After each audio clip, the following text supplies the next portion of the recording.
Just gonna wait for Primo to log back on, and then we'll get Primo in the mix. I don't know what the heck happened with our audio, but I got my audio back, and I think Primo will get his audio back real soon in a second. We'll go from there.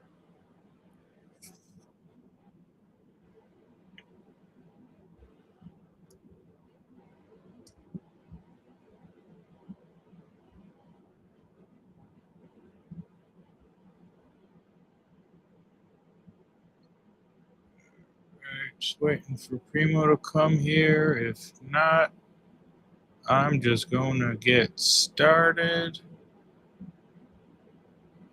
All right.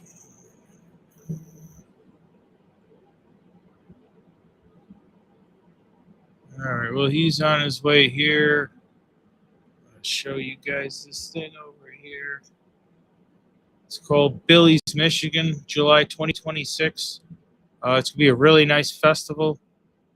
In the box, they have a 1 gram hand roll, 23 samples, and they got a flower sample, 1 gram whole flower sample for each competitor, judge quality. And see what big companies do they have working out of here that I really know. Seed Junkie, one of my favorites. Alien Tech Farms, I've smoked a little bud from them. I really like Seed Junkie, though. Information Entropy, love them. I know about those guys as well. And High Tech as well. They're pretty big in Michigan, and Hyman as well. Growing Pains, they're a newer like company on the market that I've seen. And yeah, I'm pretty interested in seeing what Growing Pains is going to come out with. I was just talking about this festival thing here, bud. Can you hear me now? I can hear you so clear. All right. So yeah, it's just Billy's Michigan, July 2026. Just a festival over there. I was saving through some things through my feeds, and I thought I wanted to do that. And then I also saw this picture of this gentleman over here smoking what he calls a joint over there. I'm not sure what we would call that. I'm not sure if that's even legally allowed to be called a joint. I don't know. What do you say? What is it? I didn't even.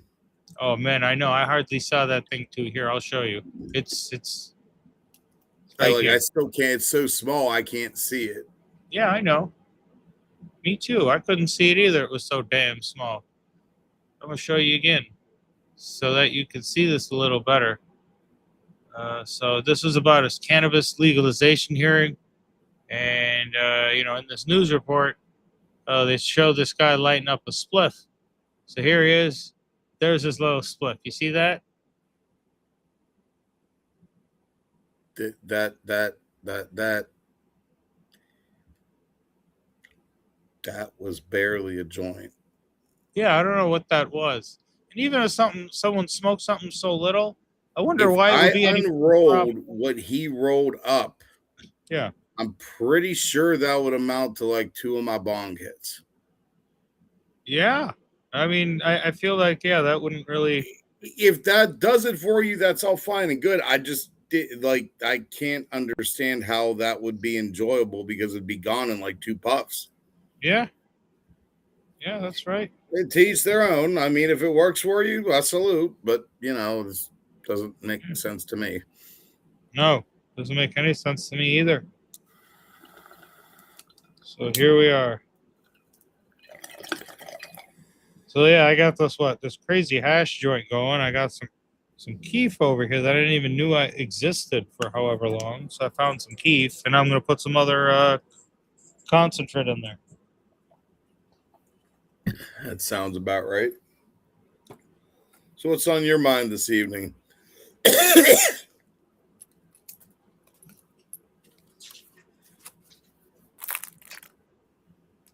He's gone. What's on my mind this evening? What's on my mind? Disappeared like a fart in the wind. Well, I think when people want to correct you on social media, you get a lot of engagements. We had a lot of engagement of people correcting us about pricing in Europe or parts of Europe. Oh, and that was pretty cool. Yeah, and I didn't realize that certain kinds of hash It was actually cheaper than what we were saying it was. It was like, we said it was like $100 a gram. And I think that would be like for, the more pricier stuff. So really what I'm getting from people's opinions is that some of the same things that are available over here are available over there. And they're like, oh, it's not that much more money or anything. The only thing I have a hard time believing is that it's not that much more money because a lot of the really good stuff that's Cali produced, it has to get shipped somewhere. And there has to be a middleman. There has to be somebody that goes through some people's hands. So my question is, how can it be cheaper where you are at when we're closer to the source? That's my question. That's all. That's all I'm asking. Other than that, I appreciate all the responses, and I appreciate the people trying to correct us and say, "Hey, look, I think you're wrong," and I really appreciate that because that's what we need in this community. People being able to say, "Hey, you know what? I don't think I believe what you're saying." Fair enough. At the same time, I think there might be some half truths on each side of the story. And I think the half truth might be that um, I don't think the pricing is We're at not low. experts, Yeah, no, we and are not experts. We're not pros. We're not yeah, novices either. We're not some rookies. no, not at all. We have extremely educated opinions, and we do know quite a bit. But like you, we've always said we're students of the craft, students of the plant. We're always out to learn, so we don't know it all. So No, thank you for giving us the info. yeah, appreciate you. I'm gonna put this away. And quite honestly, I'm glad if that's the case. I'm glad that Europe. When I heard those numbers, I was like, "Oh, that is not good. I That know. is How not does good." anyone afford to smoke over there? Because I I mean, some of these mean, J's I roll, like when I'm on the show, I'll smoke like two of them. They're about a gram and a half each. It's about 3 grams in a show, and that's not even counting what I'm burning throughout the day. So it's like, I can only imagine. again, I guess with everything, it depends on where you're at, and what you have access to. Is it something from Europe? Is it imported? There's so many factors, but Oh man, I want to show you something amazing too. And I think people are really gonna drool over this because I definitely drooled over this. And I think you were like, "Wow, this is really something amazing." So I want to share this with you. It is right here. And this dude sent me these freaking awesome videos of this. Mm-mm-mm. that is not fudge, people. No, You know it's a exactly what that is. pietella. And you know what it is? It's straw na na times animal face times Cushman's. So all our American Oh, concentrate folks, this is so cool to see this different part of the culture. And we could sit here and be like, mine's better than yours. It goes through a better extraction process and get all freaking crazy with that shit. I get it. But this it is ain't just so that. fucking beautiful. Look at that. So yeah, you gotta be able to appreciate games. So these guys in Europe, you guys showed me that you really like throw down some shit. Thank you. It's so fucking cool to see. I I wanted to would love to go eat to my screen. Spain. Oh I'd love to man, go that to was Spain to tour so some of the cool. cannabis clubs over there because So fucking cool. they apparently got some stellar knockout shit. And Yeah, really, that's really something. I've yeah, never seen hash look like that before. We got our typical style of concentrate between shatter, wax batter, crumble, live resin, sauce, distillate, and then you can go up to your rosin, your bubble hash, dry sift, live I've hash never seen rosin. anything like that. I've seen stuff close to that, but not that greasy, buttery, soft, just How do makes your you mouth water from looking at consume the it, picture. bro? How do you consume it? Like it's got to be Uh, so sticky. Like what do you roll that into? that I would say would be something for like a Puffco device or something like you have. Hmm. That would be the appropriate way to enjoy something of that caliber. Yeah. Because to be honest, I don't know that I would even attempt putting that in a J. Yeah. I don't know either. That's why I asked. That seemed very wet. Like real saucery. It's saucy battery type hash Like concentrate. that. That's just That's one of those. Like wow. if you were gonna put that in a J, Yeah. I would recommend a very small, short worm, and I Yeah. would put it like towards the front of the J with a little bit of bud up front, and then like let it kind of melt down the rest of the J type thing. Yeah, you don't want to overload it with that kind of shit. It don't seem like a Because sexy that stuff stuff to is do it going to with. be a powerhouse in every way of everything. I bet you got so much flavor. It looks so oily. I bet you could Mhm. infuse that motherfucker with like fruit flavors or anything. I mean, you probably could, but the way that stuff looked, I don't know that you'd want to. Like, let's say it's leaning one way or another. Maybe you want to infuse it with a little bit of guava, a little bit of strawberry, but just like a little bit. You don't want to go too nuts. You just want to like lean it one way or another. That's it. Its only purpose is to lean it one way or another, Again, not to I like would say overcome. that would depend on the plant itself and the final product because I mean, from everything I've heard, that piatella is supposed to be just like The the world's bee's finest meat. hash, it looks like, right? How much finer do you get than that? I want to fucking like take this show international. I want to go to these spots and I want to be like fucking blown away and be like, holy shit, every fucking night. What do you say? Well, we'll get there. Nice. So if there are We'll any get there. investors out there that want to see guys like us go out there and make fools of ourselves, please. Yeah. Just kidding. Do we have anybody watching tonight? Yeah, we have two people. I really appreciate them taking the time out of their Most lives to definitely. spend Thank time you with so us, much. to bullshit and talk and stuff like that. Hopefully you're Definitely getting a means a lot benefit to us. to hanging out here. Got So weed all over one everything. thing we were talking about yesterday, and I said we were going to touch on that tonight. Yeah. Yeah, weed myself. Yeah, go ahead. Telling everybody, like basically for us, again, we're not experts, but you hear all these terms: exotic bud, high quality, top shelf, mids. How do Yee. you know what you got? You don't. You actually don't. Because sometimes I ask myself, hey, if I paid $200-300 for this ounce, it's sitting at the top shelf of this place. I'm assuming it's the best. I That's not I'll tell always the you case. what I've found, in my opinion, and it just goes back to the one thing that I always Yeah. preach when it comes Okay. to any individual buying bud. If you have the opportunity, again, I understand that there's going to be states with the medical or just the way they have it set up. You Yeah. can't buy deli style. They don't have anything open for you to smell or look at. You're buying blind. All you got is the terps and the THC level, and they might tell you if it's leaning indica or leaning sativa, and do you want some? But if you can smell it, as far as what's high end and what's top shelf, and this, it's what smells good to you, what works for you. I wanna piggyback off what you said. So I went online and I was looking at all the dispos in the area. I was Okay. looking for some of the strains we were talking about that we had researched. Blue Lobster, Blue Zushi.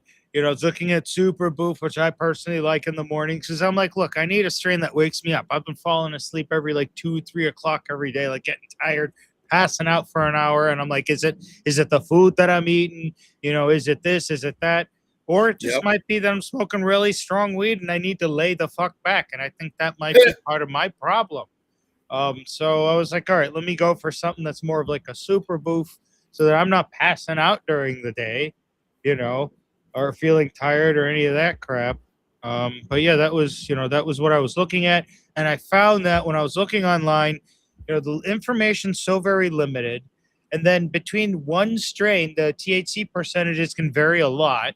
I look at THC percentages because I need something strong. If I get a 19% bud, even with high terpenes, it's just not going to last long. I'm going to want to smoke another in another hour. So that's how that boils down to me specifically Yep. and most other people.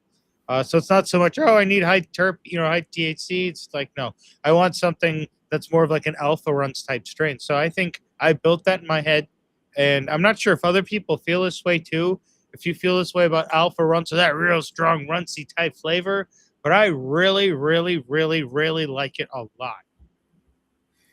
I mean, I do too, and definitely, it's one of those things that I tend to the strains that I like, the the terp profile, everything that I tend to like in various buds, Yeah. usually tend to be buds that happen to also be on the higher THC level. Hmm. I think that also has to just do with where you're at as a smoker, and honestly, what you're after. I mean, if you are somebody that is strictly recreational, That and looked really big on that fucking tree. That's a big that motherfucker. that is a huge joint, bro. That's it. Well, If you you saw roll my it. ass walking the street with a big motherfucker like this, what would you think? Be like, oh, from a mile away, oh, Sach is coming. There's the size of this motherfucking building back here, boy. Oh. Like you talking about, like a fucking stoner version of Where's Fucking Waldo. Like all you got to do is just look for this fucking goddamn fucking white dick protruding out of someone's. Up there he goes. There he is. I feel Fucking, like the penguin out of like Batman. You used to hear people refer to the 100 cigarettes as Cadillacs. Well, shit. If the 100 cigarettes a Cadillac, my man over there got a goddamn fucking stretch Hummer limo. You guys are gonna see me smoke this entire motherfucker myself. See, it's about the size of this building behind me. What the fuck? I didn't realize how big those fuckers look like. Oh man. Again, in the course of a night, the amount of bong hits I'd take, if you add it up, it might even be more than that. But like, to each their own. He likes to do it in one go. Boom. Just get it done, get it in. I like to let it cook. I like that phrase lately. Let it cook. I don't know why. Boy, is that like a big thing? They used to have that big phrase, trust the process. Is this the other one, let it cook? Yeah, I guess so. Nice. So things are getting really bad now. Yeah, let it cook. Let your soul cook. Let your bank account cook. Get your whole life fucking on fire. Like, great. Before it was just trust the process. Just trust us. We know what the fuck we're doing. Trust you. What the man? Fuck your mother, asshole. I mean, ultimately, Sachin. Anyone that says trust the process can suck my fucking dick. Let me just tell you that right now. It's the stupidest fucking shit I've ever heard in my life. Trust the process. Trust you about this fucking pussy hole. You can't. Respectfully, I gotta disagree with you on that, because here's the thing: that some people might say it that way. Okay. But that's also another way of saying just go with the flow. You can only do so much to obstruct it or try to go a different route. But if the universe is pushing you in one direction, and on top of it, giving you sign after signs on something, like you're like, why ignore? You know what I'm saying? That's that. Now, I mean, as far as where we're at, society and everything, I mean, that's a whole other, I'm starting to hit the hash right now. And this motherfucker's big. I don't know if yours is any bigger than. So anyway, back to what we was talking about. Yeah, back to what you were saying. So, again, it's all really, it comes down to you, the individual. I mean, again, like he mentioned, he loves Super Booth. Okay. To me, that strain has no place in my lineup. That would be a complete fucking waste of money for me. I'd never smoke it, and if I tried to, I'm not going to enjoy it. So that strain might work wonderfully for my bro. That strain might work wonderfully for you. It don't do shit for me. So to me, that's not a top shelf strain, because even though it looks pretty and smells good to somebody, it don't to me. And whereas like my one friend, who had tried the Lucky Charms, was like, when he first tried it, he was like, oh my God, this tastes like a mouthful of soil. After, a while, he tried the one, he was like, ooh, that tastes like a forest. Like he was starting to appreciate it. I'm like, okay. And what did that tell me? He needs to train his palate a little bit more. And this particular friend of a mutual friend of ours, he's getting better, I mean, but everybody has their things. Sach and I always have tried to identify the flavors when we hear about somebody. If they say, oh, it has this sherby profile, we'll smoke it, and sometimes we're like, oh my God, fuck yeah, bro, like you can really taste it. And other times there's stuff where like, do you taste the sherb, or do you taste the Skittles, or do you taste the something Runs? I've noticed. So every time when we buy like weed, we put Bovita packs into our stuff. I think after a week of leaving it in there, I think that's the cutoff point. You just got to take it out. Because I find that when I leave those Bovita packs in there, something happens to the taste. Like the taste profile goes up a little bit and then it goes down. And I don't know what to pinpoint. I'm like, is it me or is it that? I don't know if it's a thing. Some people don't even use the packs because they're like, oh, it fucks everything up. But I found it brings the flavor out short term. And then after a week or two, it's like, I was having the thought myself of like, I at one point used to keep everything in mason jars, like a lot of people do. But, when you start growing your collection, so to speak, and you got fucking 15 flavors, what the hell are you supposed to do? Have a whole goddamn closet dedicated for the shit? Like, starts getting bulky after a while. Yeah, I knew a girl that tried to do that. He bought all these mason jars. It's about 20 and filled them all up, and he had so much more black. He literally had boxes. It was so funny. Like certain people that we know, it's like, bro, you just don't save your fucking money. Literally Rubbermaid boxes. Like, oh gosh, oh well. God. That's funny. So, you know what I mean? It's levels, but I had been thinking about just keeping my stuff in mason jars to see. Yeah. Because I kind of found the same thing, and I didn't know if it was the Bovita packs, if it was just what.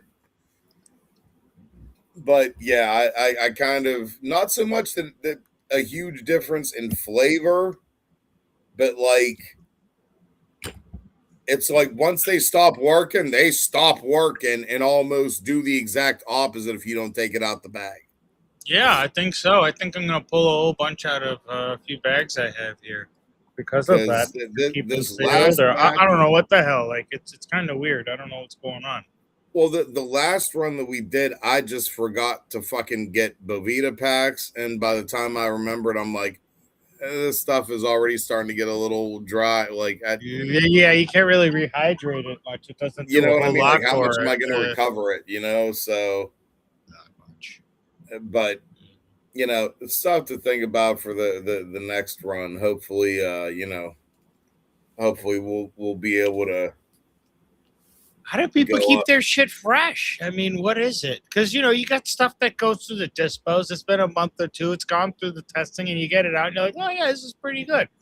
I mean, it depends on the bag, because there's certain bags that, like, apparently they allow the stuff to still keep curing and keep it super fresh.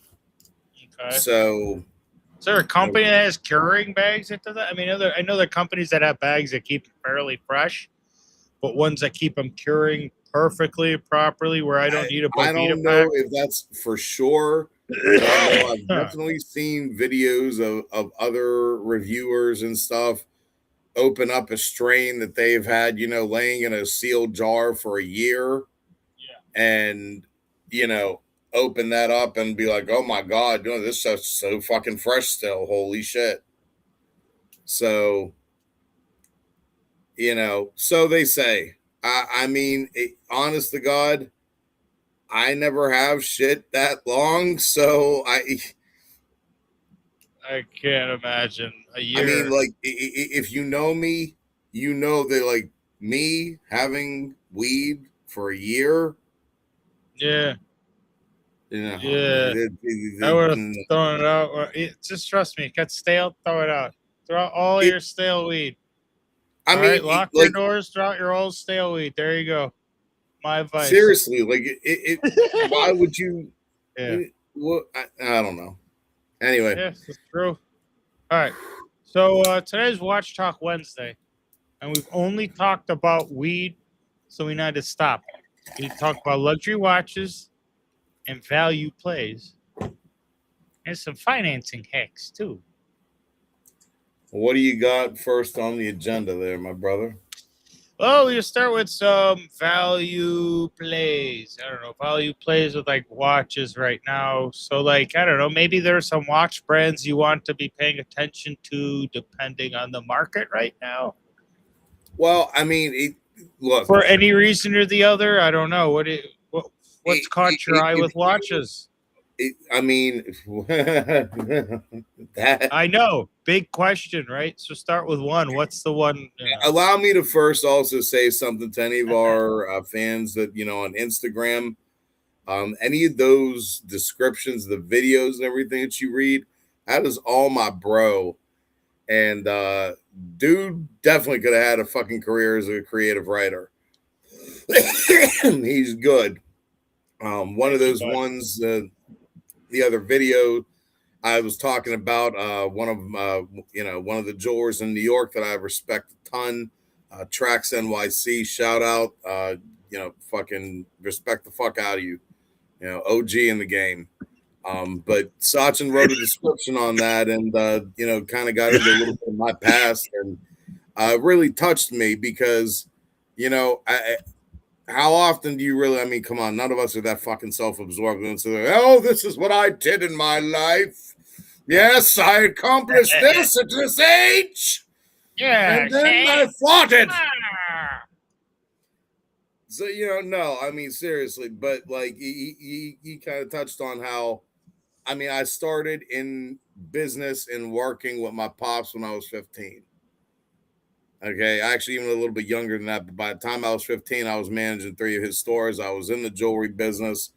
I graduated high school. I opened up my own shop next to his, made him proud as hell. Was driving him nuts because, my dad being my dad, he kept, he knew the mall manager and, he always got the inside word on anything happening in the mall, like a new business opening. So when a kiosk was opening right next to his and he couldn't find shit out for a month because I purposely gave the mall manager extra money. It was one of those, like, he's seen me come in, and I purposely came in early and my dad came in. He just had this look and he's like, what the hell? I was like, I'm your new neighbor. How you doing? And he's like, what did you do? I'm like, exactly what you taught me all these years. And he just had this big smile. He had tears in his eyes. He was like, I'm so proud of you. And it wasn't too much longer after that. He was like, well, how about a partnership? I was like, you see, I'm making more of her mine, don't you? Yeah, that's all right. No. Not even. But that was also right at the time where a huge change in the jewelry market happened. Okay. What happened? That was the beginning of the era of bling bling. 2000 or 99, around then? Right in that area, bro. 98, 99, going into the 2000s. I mean, bling bling was big in the 70s too, you know, with like Rakim and things like that. I mean, that's Mr. more T. 80s. That's Yeah. 80s. That's Okay. 80s. Yeah, I know. You know, Well, even prior to that, though. but here's the thing: that term bling bling and the Yeah. style that I'm referring to. See, okay, yes, you're 100% right. Rakim and LL Cool J. Your longest men's chain at that point in time in the jewelry market, 24 to 26 inches. Rarely did you see anything longer than that. And if you did, it was probably a very thin ladies' chain. Okay. But then you had the these cats out in New York. You know, you got Mob Deeps, talking about 40-inch cables, sipping white label. You know, and these guys hooking 2 fucking 8-inch chains to 8-inch bracelets together, adding that to a 24-inch chain to get this. And then they started having the barrel, the fancy link chains. And it was a whole era. The flooded watches, the fully iced out, bust down watches. Ostentatious displays of wealth. Oh my God. I mean, Yeah. Like it was just insane. I mean, everybody. Yeah. And the crazy part is that there were people that were buying shit at that point. Like, I wasn't trying to front like it was real. I'm sitting there telling you it's right. They ain't care. They ain't care. It was the look. Everybody wanted that look. Pretty much, bro. And, I mean, it was it was a crazy time. My only regret is I wish I would have bought and saved more silver and gold from that period because it was goddamn so dirt cheap back then that if I told you what gold was back, you wouldn't believe me compared to what it is now.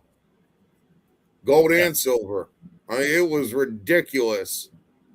Like there was a point in time where, and depending on who you got it from, sour diesel or NYC diesel. Yeah. There was a point in time where an ounce of that was the same amount as an ounce of gold. And I'll leave it at that. Yeah, I remember. What was it, like $300 to $400? Well, that's some shit. I remember commenting about that. Yep. Yep. And it's 5,000 an ounce now. I mean, like that's like what the actual, what the fuck. And again, here's the right now, honestly. Yeah. This is, if you're buying jewelry right now, don't think you're buying it as an investment. I'm just letting you know. No, it's good to sell right now because of the pricing of gold and everything. And it's just going to keep going up. But eventually it will hit a ceiling and, start to come down. But it doesn't look like that's going to be for a minute. So, I mean. I honestly, I'm going to predict this right now. I think gold's going to hit 10,000. And then it'll come down. It'll retract, maybe down to 6. But then it'll still go back up. I think we'll see it hit 1,000 or 10,000. I figure by late 2026. But then, of course, it'll retract because I don't think it's really worth 10,000. You think it's going to hit 10 within this year? It could, yeah, because it's already gone to 5, and it pretty much doubled from last year, and that's within the course of July. So July of last year, I bought a piece. It was $2,500, right? It was $2,500 an ounce last year, wasn't it? It's $5,200 an ounce this year. So, I mean, it's quite a bit, isn't it? It's doubled. It's insane. I mean, honestly, like we can see one more double, and then we'll have to see a retraction because it wouldn't make sense. Like I can remember, it's gonna go up a lot more though, at least 7. Look, I can remember a point in time when a Rolex Presidential, through an authorized dealer, if you're one of the lucky ones, would have been in the 18 to 25 range. Okay. And I'm talking plain Jane, maybe a diamond bezel if you're lucky. Yeah. You can't touch a plain Jane brand new right now for less than 40. I mean, that's So insane. JP Morgan's saying it's going to be $6,300 an ounce outlook year end. So, and we've already hit 5,600 in January of this year. That was the and it record. dropped big, but it had a big drop. It hit 56, but then it Why went is back it so down. volatile? And it's moving between Bitcoin and gold and all that shit. But anyways, who gives a shit, right? It is what it is. The easiest gauge, everybody's always said, you know, as fucked up as it is, the more conflict in the world, the higher the gold's gonna go. And we're going to see a lot more conflict considering there's no efforts to de-escalate by anyone on the world stage. No, it's gonna get. Oh, except one. There are these monks that did that one walk for peace across the country. I think like they're the only ones. Other than that, no, I think everyone's pretty But again, at everybody like shit. You know, here's the thing: there's a lot of people that are gonna sit there and be like, "Oh my God, this is so surprising! Oh my God! Oh my God!" Oh God. According to the Hindu scriptures, we are in the Kali Yuga. Yes. See. Yep, we're in the other same words, place, bro. It's the era of shit. It's the era of war. Kali Yuga. Yes, It's the era of shit. War. It's the era when the worst of funny. humanity is going to come to the surface. Everything that is the worst, the most depraved people, the most fucked up people, the most violent people. Yep. Everything. Yep. This is just the beginning. Yep. People, according when to morality starts to break down. One yug is 80,000 years. We're only in the beginning of this. Yeah, we're in year one. We're not even going to see, thank God, in our lives, we're not going to see the fucking... No, the worst of it, no. Hell no. We'll be long gone and floating in the Ganges by then. Our kids will, so make sure they're strong and love them. You got to, yeah. I mean, I was watching that video of my daughter today about the 4 different, like the Trita yogas and stuff like that. And then, yeah, so that's pretty interesting. Yeah, this morning I was watching it with her. That and a really touching story about Hanumanji's,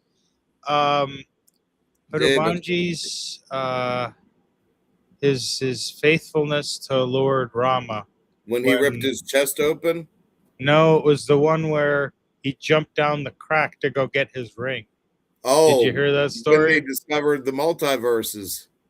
Well, yeah, well, not really the multiverses, but he's saying I think he alluded to existences. Like each time the universe is destroyed or each time he's recreated, is this? He always comes down interpretation. There's many people that believe that was the Hindus identifying the multiverse, because as he said in the scripture, in every yug, in every era, in every universe, there is a Ram and there is a Hanuman. And he always comes down looking for this ring. And there was piles and piles of rings with Sri Ram's name written on them. Yeah. So each ring represented a universe in which Hanuman and Sri Ram were present. Yeah. So, which means there's multiverses, there's multi-universes. There's so they phrase it as existences so that people can kind of come up and kind of, get up to the concept of you understanding it. Sure, there are many existences across different frequencies. Definitely. And we are yet a frequency of light, apparently. And again, it's really interesting, once you delve deeper. I mean, again, there's the kids level of the Ramayana. Yeah. And then there's once you get older, really digging deep into what was represented, why things happened, the tracing back curses that only ended up coming true centuries later in the Ramayana. There's a lot to it. There's a lot to that to that epic story in our religion. But in and amongst that, you also gonna have there's so many other stories that have come out of that. So you want to hear the story? This one's a really good one. This is the one that I watched. You want to watch this one? It's not the one of the bong, of course. It's this guy right here. At the gates of it's the day that Hanuman stopped death. Ayodhya. He has an appointment The time has come for the king to leave his body. The era of Ram Rajya is over. But death cannot enter the city. He tries to cross the threshold, but he is blocked. Not by an army, not by a spell. Hanuman stands at the gate. We think of Hanuman as a devotee, but in this moment, he is a force of nature. He has sworn that no harm will come to his lord. And since death is a form of harm, death is forbidden. Yama, the lord of death, is terrified. He knows Hanuman will probably pick him up and throw him into another galaxy. So the universe enters a stalemate. Rama must leave his body for time to move forward. But Hanuman will not allow time to move. Rama sits on his throne. He knows what is happening at the gate. He knows that his greatest protector has become his greatest obstacle. He cannot order Hanuman to let death in. Hanuman would refuse out of love. He cannot fight him. So, Rama resorts to a trick. He is speaking to Hanuman in the court. He gestures with his hand, and his royal signet ring slips from his finger. It hits the marble floor with a sharp clink. It rolls. It finds a crack in the intricate tiling, a fissure that shouldn't be there. The ring slips through and vanishes into the dark. My ring. I need it. Hanuman does not hesitate. To him, a request from Rama is the only law that exists. He shrinks his body. He becomes no larger than a bee. He slips into the crack. And that's one of the things he can do. He expects to crawl down into the He can, foundations of the get palace, big as a find the mountain, gold band in the or as dirt, small and as an return egg. in seconds. But the crack does not end. It goes down, past the stone of the foundation, past the bedrock of Ayodhya, past the crust of the earth itself. Hanuman falls. He falls for what feels like hours. The air grows cold, then hot, then smells of sulfur and ozone. He is leaving the world of men. He lands in the Naglok, the realm of the serpents. This is a world lit by the bioluminescence of jewels on the hoods of great snakes. It is silent, ancient, and heavy. Hanuman looks around. He sees the king of serpents, Vasuki. The great snake is coiled in the center of a vast cavern, his eyes like pools of liquid time. Hanuman approaches him. I am the servant of Rama. His ring fell. I have come to retrieve it. Vasuki looks down at the tiny monkey. He does not seem surprised. He does not ask who Rama is. He simply nods his massive head toward the center of the cavern. It is over there. Hanuman looks. In the center of the cave, there is a mountain. It is a heap of gold, shimmering in the half-light. Hanuman runs to it. He assumes the ring is resting on top of this pile. He climbs the slope. But when he looks closer, he stops. The mountain is not made of rocks. It is not made of coins. It is made of rings. He picks up a ring. He inspects it. It bears the royal seal of the Sun dynasty. It has the name Rama inscribed in the metal. It is the ring he saw fall moments ago. He sighs in relief. He has found it. But then, his eye catches the ring beneath it. He picks that one up. It is identical.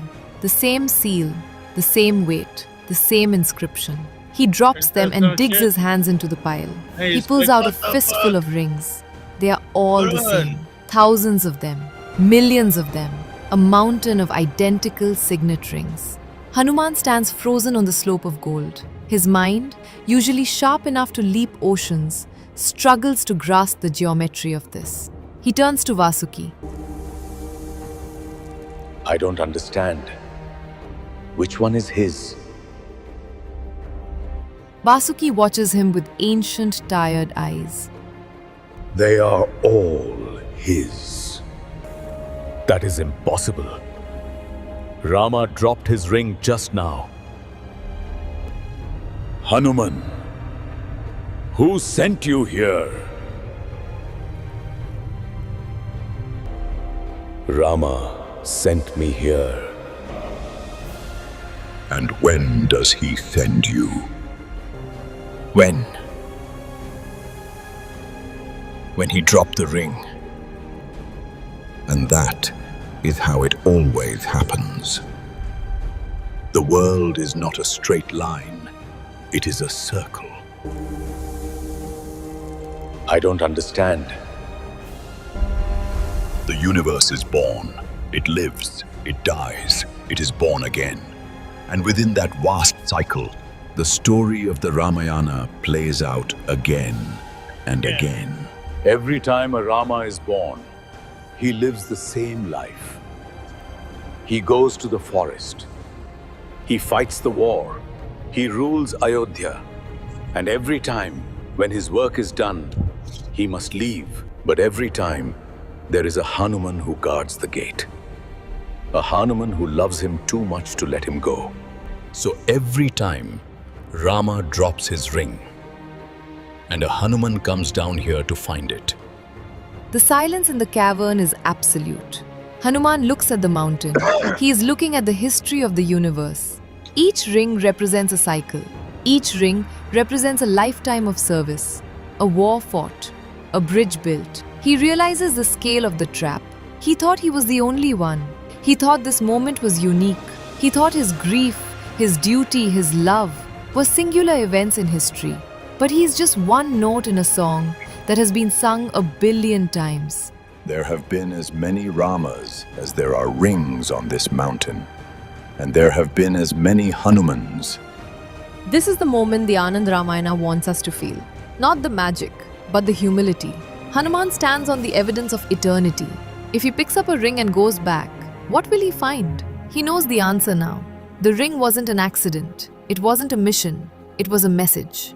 Rama was telling him, you cannot hold on to me. To hold on to the form of Rama is to fight the current of the river. The river must flow. The cycle must turn. The previous Hanumans, they must have stood exactly where he is standing. They must have felt the same shattering of the heart. And they must have done the only thing that love allows. Hanuman opens his hand. The rings slide off his palm. They clatter back onto the pile, indistinguishable from the millions of others. He does not try to find his ring anymore. It does not matter. He bows to Vasuki. He turns away from the mountain and begins the long climb back to the surface. Crawls out of the crack in the palace floor. He stands up. He grows back to his normal size. The court is quiet. The crack in the floor seals itself as if it were never there. He looks at the throne. It is empty. The king is gone. He has walked into the Sarayu river. He has returned to the cosmic ocean. Hanuman does not scream. He does not tear down the palace walls in grief. He looks at the empty seat and he understands. He was never guarding a man. He was guarding a moment. And moments, by their nature, must pass. The Mountain of Rings tells a different story. It tells us that we are part of a rhythm much older and larger than our egos. The story repeats. The joy repeats. The loss repeats. Hanuman walked away from that mountain without a ring, but he carried something heavier. The knowledge that he is infinite. Not because he is unique, but because he is part of the pattern. The throne is empty, but the cycle continues. And somewhere, in the deep time of the cosmos, a ring is falling again. There you go. That's the whole story. Ain't that some shit, huh? Now, here's another thing. So you obviously, and for a lot of you know that Sri Ram was an incarnation of Sri Mahavishnu. Do you know that all of the main gods and goddesses were present in some way, shape, or form in the Ramayana? So, I mean, you think of the three gods, you think Brahma, Vishnu, Shiva, and their consorts, Mata Saraswati, Mata Lakshmi, and Mata Parvati. Okay. I can't remember exactly Mata Saraswati and Mata Parvati. Mata Lakshmi was obviously Sita Mata. Sri Ram was Sri Vishnu. Sri Lakshman was the Sheshnag, Vishnu's serpent that he reclines on. Do you know where Lord Shiva was present in the story? Sri Hanumanji is Lord Shiva's 14th avatar. So he's essentially an incarnation of Shiva. And he knew that, in order to help cosmic balance and everything, that he would also have to be present, as him and Vishnu are, brothers, essentially. They're very close, so everyone was present. Everything, it's one of those, like, it all connects. It all kind of comes together. Did you Very know cool. that Hanumanji was even present in the Mahabharata? Yeah. Yep. But do you know how and where he was present? Not just the story of Bhim running into him in the forest with him lying down. He was there in the battle.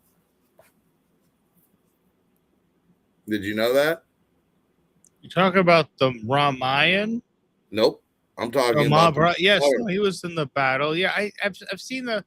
So I remember what. So there's this Japanese anime that they made of the Mahabharata. I don't know if you've ever seen it, but it's like No. the best depiction apparently, and it's like some of the best anime you've ever seen of that. And it's supposed to be the most accurate too. I don't know if you've ever here. I'll pull it up for you in a second. Well, real quick, what I was just wanting to say. So Hanumanji was present as he was on the flag that was on on Arjun's chariot. Okay. And when I can't remember the exact story again, but when Lord Krishna told Arjun to get off from the chariot, Yeah. the chariot, like, like it was okay for a minute. And then Lord Hanumanji asked him if he was could he have his leave? Yeah. And Krishna said yes, okay. And as soon as Lord Hanumanji left, the chariot turned to ashes. It burned up. Okay. And Arjun was like, "What happened?" And he was like, "Hanumanji was protecting that chariot through the whole war. Hmm. If it wasn't for him, all of those celestial weapons that were hurled at you, you would have been dust a long time ago." Hmm. And as soon as he left, his protection left with him, and that's why the chariot turned to dust. Gotcha. So, because Hanuman he's a Chiranjeevi, he's an immortal. He made a promise to Sri Ramchandra that as long as the name of Ram is being chanted on earth, he will be present. So he's still around. That's why a lot of people believe that, in which, I mean, I can attest to this myself, that when it's a sincere need, prayer, Hanumanji is, he's as quick as he was to bring that Sanjeevani Bhuti to Sri Lakshman. That same How was quickness, that? that he brought the mountain, that quick he Oh. can answer your prayers. Yeah. And yeah. Hmm. I mean, Jai Bajrang Bali. That's all I can say.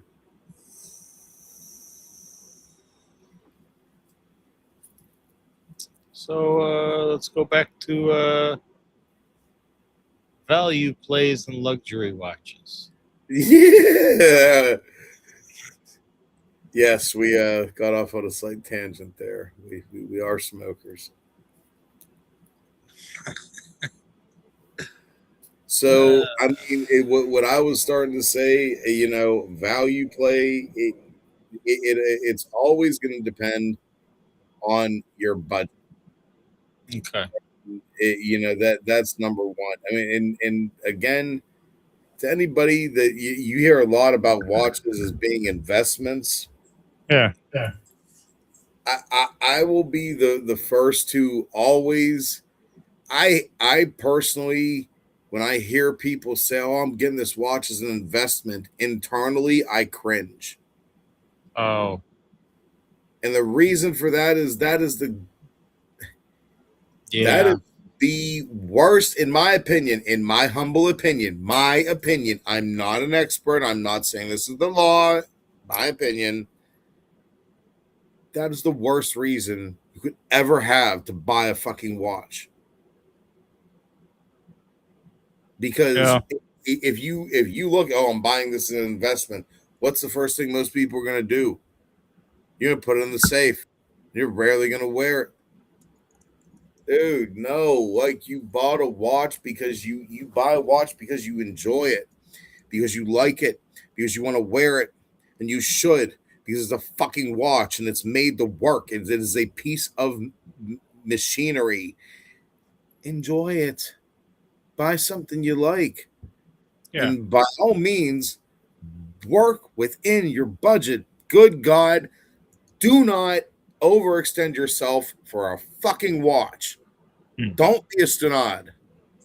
Yeah. Like, I mean, everybody, we all get tempted. Okay. Trust me. I look at a lot of the sites. It's not like I couldn't just, I gotta do it. Type in these 16 magic numbers. And then what?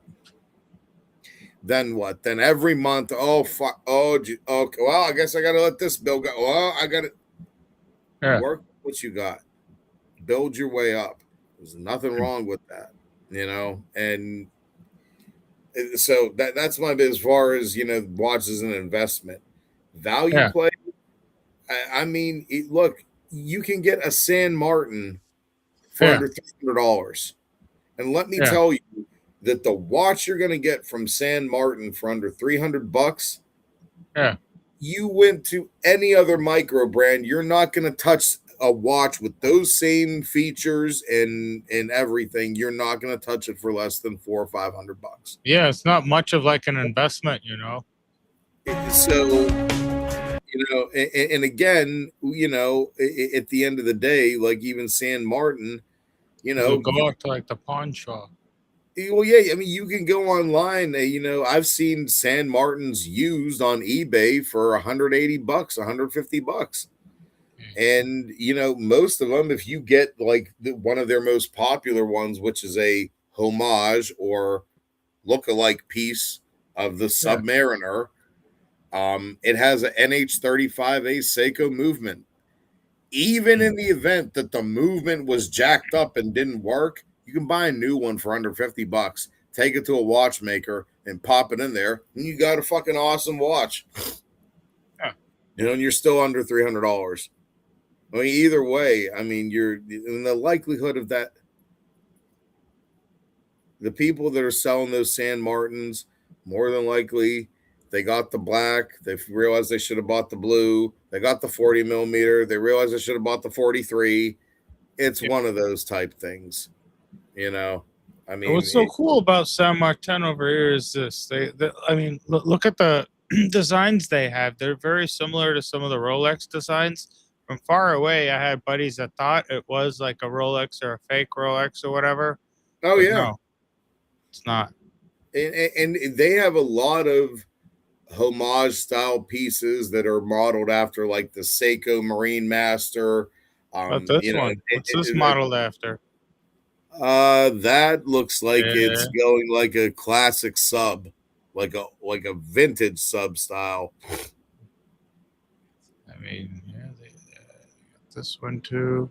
That's obviously going for a Tudor black base style with the snowflake style hands. I got this Pelagos style one here, and well, that's more of a black bay. That's not so much a Pelagos. I mean, the blue, yes. It reminds me of one. I'm sorry. Yeah, you're right. It's a little different, but the snowflake hands are present in both, but that bezel and everything is going to be more black bay, and then you also don't have the. I believe the Pelagos has crown guards. I'm a little stoned and I can't recall right now. Right. What is this thing over here? That is freaking gorgeous. And her son, I'm not usually one that I'm not usually one that goes for watches without a date. Yeah. But that is a really beautiful dial. Yeah. See, I like some of those sunburst style dials, like those. That's nice. I would, if that had a date, that might be a new watch for me. And see if they have a date option on that one. Sometimes they will. Ooh. So you know what that one's going after, right? What's that one going after? No. Do you know what model that's trying to be a lookalike of? It reminds me a little bit of the newest one, right? That Land Dweller, a little bit. Sort of. Oh, my boy's growing up. I mean, sort of, but I mean, the watch face. That's isn't, where it's different. That's where it Yeah, becomes a that's homage why I style was piece. doubting myself. But I said yes. The strap is where you're going with it, but not exactly. It's a very hybridized watch, but you can Yeah. tell that the land dweller was the inspiration for that. Yes. Yeah. You know, and I get honestly, I give them props because they could have went and did a straight out homage style piece. Yeah. Okay. Which They that would could've. have been having a fluted bezel or a fixed polish. It would Mhm. have had a fixed, either fluted or polished bezel, and Yeah. it would have had very conservative colors. It wouldn't have had such bright and lively colors like they have. Now, theirs also has a diver style bezel. Okay. It looks like it had a unidirectional bezel. So they took the inspiration but went a different route. And I definitely applaud that because that's where it's not a homage piece. No. They based it off that, but they went their own route with it. They Nicely done. did. Yeah. And I Because I saw it did had doubt myself with that a little bit. well, and I saw it also had the Miyota 9015 movement, which is the Japanese, basically the Japanese version of the ETA 2824 or the SW200 by Salida.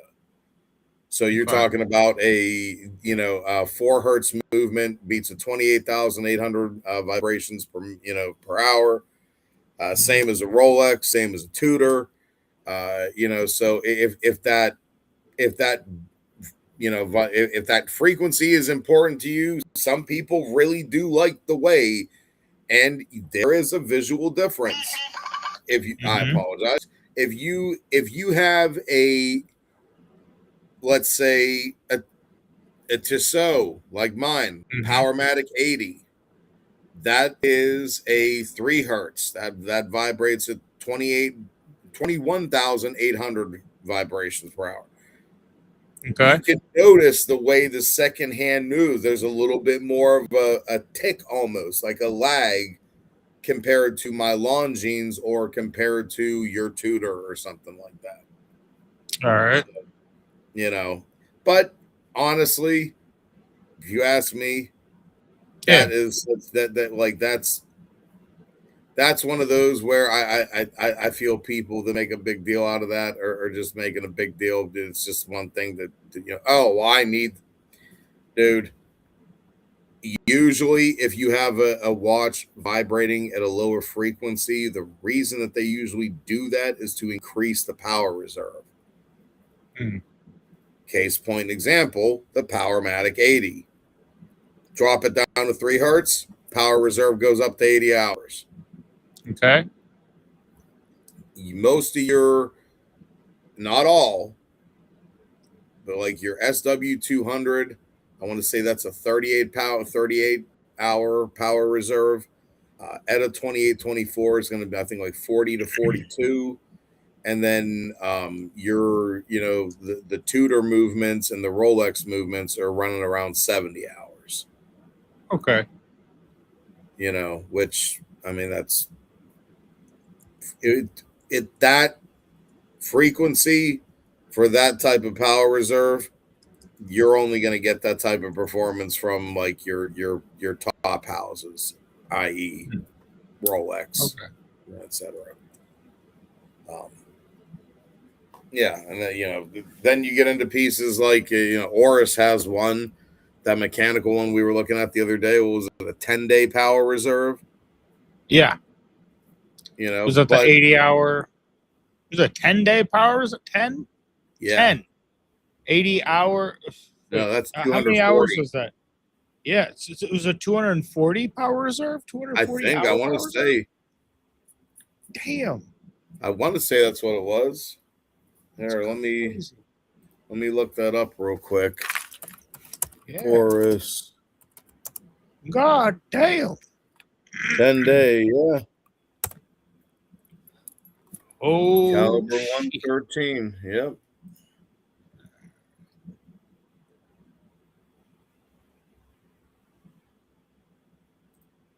All right. Well, it's been about an hour. I don't know how you're feeling. I don't know how everyone else is feeling. And again, literally, so I'm Oh. looking at this. I'm looking at the specs for the Oris, right? Yeah. I'm on their site. I wish I could share this with you. Actually, Okay. Here, here, tell me what you want me to share with everybody here, so you're not sitting there describing the Oris fucking website. just type in your search bar Oris Yeah. 10 day, Oris 10 day, and then when you search that, it should pop up. One of the first things should say caliber 113 and take you to the Oris site. Yeah. All right. So here, let's take a look here. The Oris website. Let's get the thing here. Share. Is this it? The Pro Pilot X. Actually, just do that. Look up caliber 113. Oris caliber 113.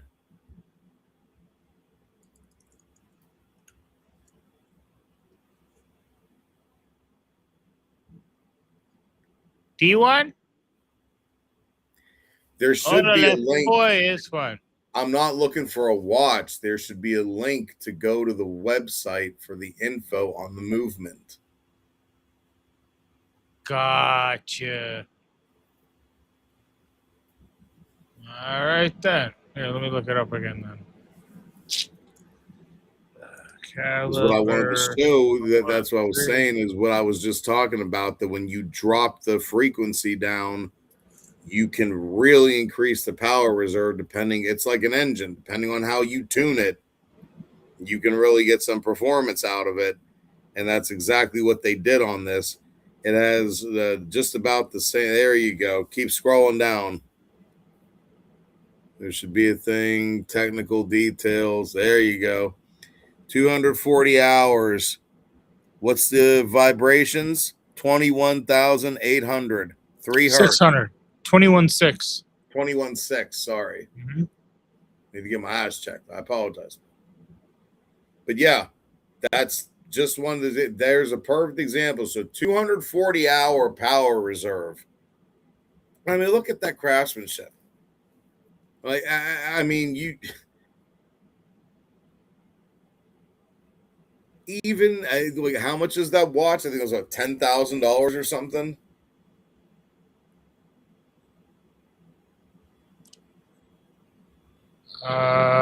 It's not telling me right here. It's just telling me about movements. All right, go back and look up 10-day for sale.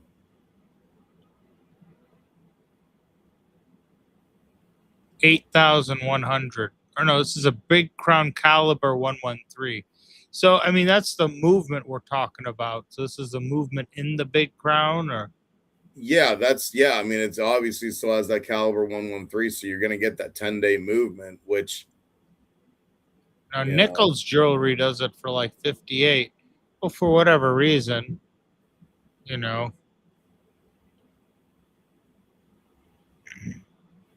mean, just make sure that has that same movement with the 10-day power reserve. This is what they're saying. Yeah. Yeah. I mean, for how much? 5,802. Dude, if you got that same watch from if Rolex or AP or even Vacheron made something like that. Is that even the same watch? Like, wait, I'm looking at the back here. I don't know. I think the imprint on it is different than what I see on the website. The website looks like it's imprinted much more clearly than what they're showing there. That's almost like maybe it's a fake, to be honest with you.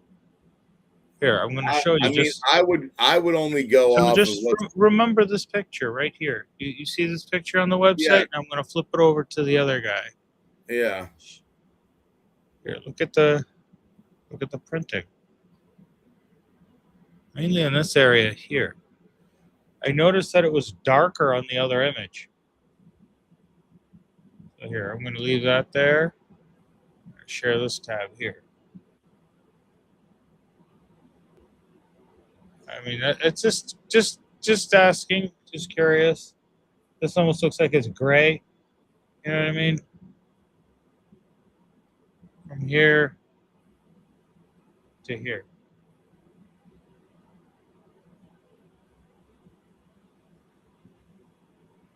Just seems like something's different. Yeah, I mean, again, that's one of those where I Anyways, will what do always, I know? Just looks I will different to me. always The recommend printing. buy from an authorized dealer, buy from an authorized site. Well, like If you said, $5,800, and then we looked at it, and then I was like a little skeeved on it. I'm like, I don't know. I'm not sure. I'm not comfortable. yeah, like that's I mean that watch I want to say should be in like the $10,000 range off of Oris's site, if I recall correctly, in that ballpark, which sounds right, on many levels, because considering, like I was saying, if you had that same watch with AP, Vacheron, let alone Paddock, I mean, you're talking easy mid five figures. Really? Easy. Oh, God, yeah. For that type of power reserve, easy. Wow, that's really cool that you say that. I would have never thought that. I mean, I mean, if you look at like a Patek Philippe perpetual calendar, Yeah. I don't think that even has a 10-day power reserve. And you're talking brand new Bimmer 7 series money at that point. Okay. Like big money, big money, so to get that level of craftsmanship and precision under 20K, Yeah. fuck, man, that truly is a steal if you understand what has gone into that. Ooh. Yeah, I know. I was looking at this eye candy. I didn't want to keep this eye candy for myself. Look at this fucking nice guy here. It's pretty nice. Yeah, That's and what got older me one, looking at this too. thing was, what did it say on there? It said investment grade Oris titanium. I'm like, investment grade? What? What do you mean Yeah, I don't know what investment they grade? mean by that. That's a I very don't classic know. model. I will say that. It's very nice. They don't do the 4 o'clock positioning of the crown anymore. That is a The gorgeous. printing is very clear, though. Do you see how when I meant about the imprinting? That's very clear. The other 100%. one was like, I don't know. No, I was skeptical of that one too. I mean, honestly, the number one thing that threw me off, which again, if it sounds too Price. good to be true, it probably is. Yeah, the price of it. They're like, wait, what's going on? And that's another thing. If you're gonna buy a watch, if you're going to make that jump into luxury watches, by all means, do not do anything impulsively. Please, I implore you, don't do anything impulsively. Do your research.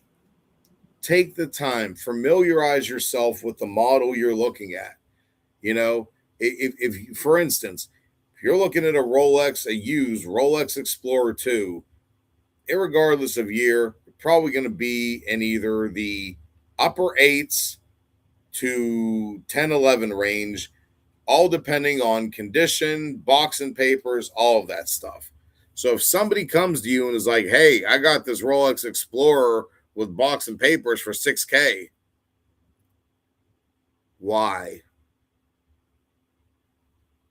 Are you a philanthropist? You enjoy giving money away? What is, oh, wait, it's not, okay. Just do your research, know what you're buying, know what the appropriate price should be, and go from there. Especially if you're getting into like something used of like Rolex or Breitling, do not let any of these jewelers or anybody intimidate you. People, don't be scared to say, let me see the inside of that. Open that up. I want to see what it looks like inside. If you're selling that caliber watch, you should definitely have the ability to open any of them up and reseal it and test it. So that shouldn't be an issue. That should be the least thing. Especially if you're selling a used watch.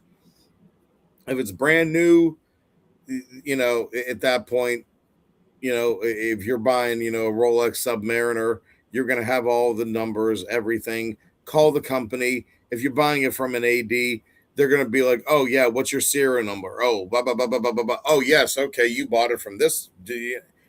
You'll be good. But if it's used, ask them to show it to you. And know to a degree, what you're looking for. If some watches, depending on when they were made, the movement might not even be stamped of that company. If you're talking about some old school quartz tags and stuff like that, that might have an ETA quartz movement in it. And it might have the tag stamping, but it might have something. You got to know what you're looking for. There's a lot of variations. So this is interesting. Let's say you're a kind of person who likes to flip watches. You watch these watch shows, and you and I just saw that. Hey, this watch here, 3,900. They're like, hey, I want to be one of those guys. So here you go. Get on eBay and you find the exact same watch. How do you say? Right? So let's take a look. Let's just pretend. Because obviously I know you. You'd be like, dude, what the hell are you doing? I'd be like, yeah, I know. This is stupid. So. Not that predictable. Yeah, no, pretty much. I had the whole conversation in my head before we walked down this path. But you can see just what that is and what this is. And it really doesn't look like the same thing. I mean, now, is this just really worn down? Or like, what the fuck am I looking at? This doesn't even look like the same material, does it? Nope. It looks like some cheap piece of shit. It doesn't look like titanium. No. Is this right here? Let me take a look at this thing. I really hate this fake shit that I'm gonna be honest. I'm not 1,000% familiar with their line, but I've never personally seen an Oris clasp like that. No. Now I could be wrong, but like that. Again, it is an older model Oris. Or Aquas, I mean. So how do you have one going from 950? Exactly. That's a huge gap. That is 16 view. It's a 16 viewed in the last 24 hours. So Does it have a model number listed? 7562P. Copy that and go and look it up on Chrono 24. Yeah. That's where we're going to find out what the price should be. There's none there. That's one of those where, as much as it looks very attractive, I personally, however much I might like it, I'd pass on it. Because I would too. Is way high. 3,900 used, bro. For another $1,000, you can get the goddamn brand new fucking Coral Reef limited edition one with a tungsten bezel. The Coral Reef one. Yeah, wait, that's the Great Barrier Reef or the Coral Reef, or they do a couple of them. It was some reef. I know that. The Great Barrier I know that Reef. much. That's the Coral Reef. It had the blue that faded to like a turquoise dot. I know. I've dreamt about this for a while as well. It's a beautiful watch. It's gorgeous. Fucking really nice. Yeah, and I love how they fucking like pair up with like donating some of the funds to the Great Barrier Reef in terms of conservation and shit like that. Like that's very cool of a watch company to do this. So here we're at the 1916 company website, and they provide such fantastic visuals. Oh God, that's fucking gorgeous. Isn't that nice? That is fucking gorgeous. That's not Yeah, nice. we're gonna Fucking give a gorgeous. full screen for everybody to see this watch. It's very nice. And keep in mind that bezel is tungsten, has a tungsten inlay, so that's going to add a little bit more weight to that watch. You know, in the best way possible. And Yeah. what a fucking timepiece. What a time. And that has the 5-day movement. How much was that? How much was it? It was. So if you go to the 1960 company, $4,750. So you're going to be in that range. Bro, for again a movement that has a fucking 120-hour power reserve under 5K. What more could you possibly ask out of a Swiss watch in that price? Even that with you go for a big pile at IWC, you're still in $10,000 territory. Now you know what watch Keanu Reeves wears? Wait. Give me a minute here. What's the first letter of the brand? Oh, I'm gonna fucking slap you if you have to ask. Oris. It ain't fucking Oris, I know that much. No, it is Oris. Are you talking about John Wick? No, not John Wick. You already know that when we talked about that. I'm talking about Keanu Reeves, the actor. He has a vast assortment of timepieces. He's done. Or how about the one that he wore in Constantine? How about that one? Because I know you all know all kinds of watches. I know you know the watch you wore in John Wick. Yeah, this is just random trivia. Yeah, the John Wick was the Carl F. Bucherer. Yep. But this is Oris Automatic. That's right. Yeah, it was a very classic piece. From Constantine, yes. How's that Carl Bucher? Wait. Do they still do watches? There was some rumor of them being out of business. I'm not sure. I think their watches went fairly cheap for a while, you know. Which again, it was really shocking considering their coverage that they had in John Wick. I mean, my God, they were all over the fucking place. You know, literally, like, you know. Was this the John Wick watch?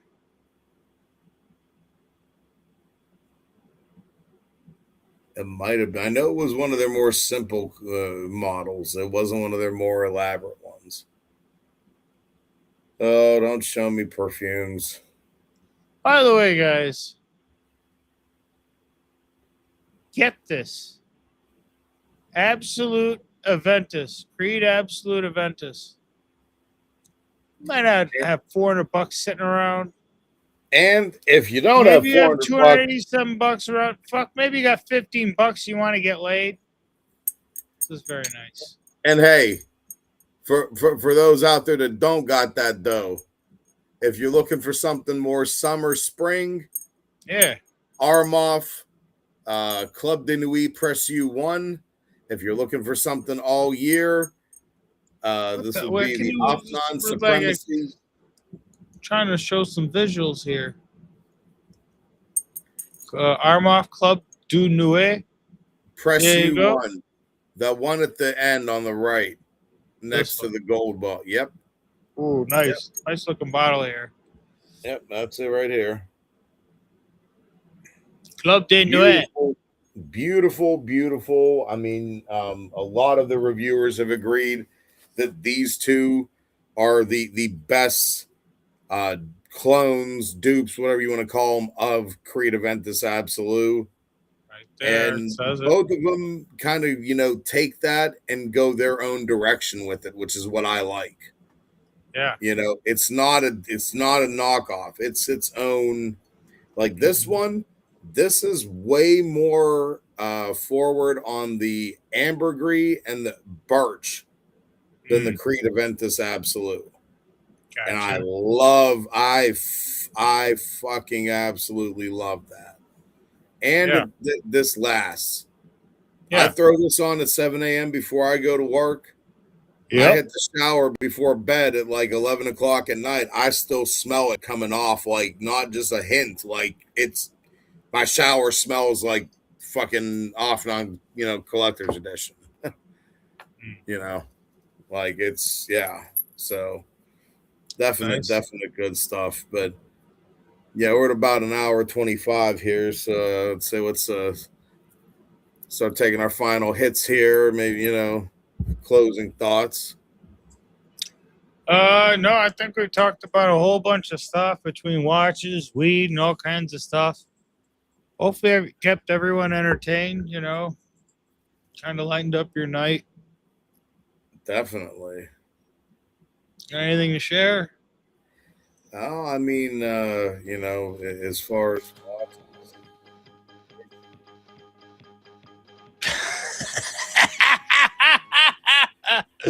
Oh, I love that track. It sounds like the news, like you're gonna start talking about the news. Breaking news. Yeah, like in India news today. They should have this on the India news, man. It's like, all right, guys, like shit's going on in the country, and and then these guys are telling people about shit that's going on in the country. Monkeys attacked like your 1st Battalion soldiers. Here you go, 1st Battalion soldiers, Indian Army. Hello, I'm from the Indian Army. The fucking monkeys have been throwing shit at us all fucking day, and we're pissed. Back to you, Shashi. Oh yes. 1 second. Yes. Don't burn your fucking ball sack. Oh, man. I got to get some more voice tracks on this and start making stuff go here, All right. Anyways, time to say goodbye, Prem. So, why don't you say your final goodbyes? And that'll be that. Well, hopefully you get a whole bunch of people from Europe yelling and bitching at us about the price of hash. Like, you bastard Americans, your healthcare sucks. That's what some guy said in the comments. He said, at least you don't have your poor healthcare. I said, we're not worried about fucking healthcare. We're worried about goddamn president, all these people being fucking pedophiles, and now these sons of bitches being brought up on charges. But apparently the fucking king of England, his mother could be brought up on charges, but not one motherfucker over here. So I said, no, we got bigger problems than just healthcare, but thank you for your concern, kind sir. And then he told me he was from Ireland, and I said, great. I'm glad you're from Ireland. Okay, great.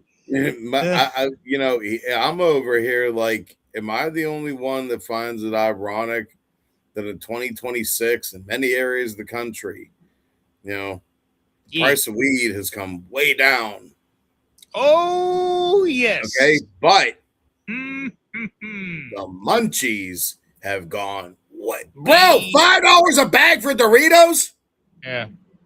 That's because of the tariffs. It sent the price of oh my God, everything's so expensive. I know. Bro, anyways. I went to the store the other day to get what used to be like a staple stoner survival. 1 bag of Doritos. Yeah. 1 bag of shredded cheese. 1 jar of salsa. That's a meal. That's a whole fucking, that's like, you got you and your boy covered, right? Yeah. Used to be able to cover that for, definitely within a $10 note. Yeah. Bruh. That shit,